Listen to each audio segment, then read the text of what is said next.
Coffee আলু পরোটার জন্য আলুটা মশলা দিয়ে ভেজে রেখেছি, আর এই যে কফিটা ভাজা হচ্ছে, তারপরে মিশিয়ে নেব।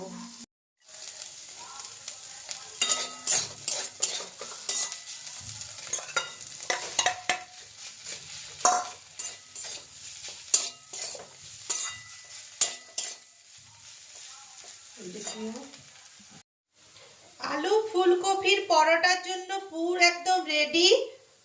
একটু ধনে পাতা দিয়ে দেব। ধনে পাতা দিলে টেস্টটা আরো বেড়ে যাবে।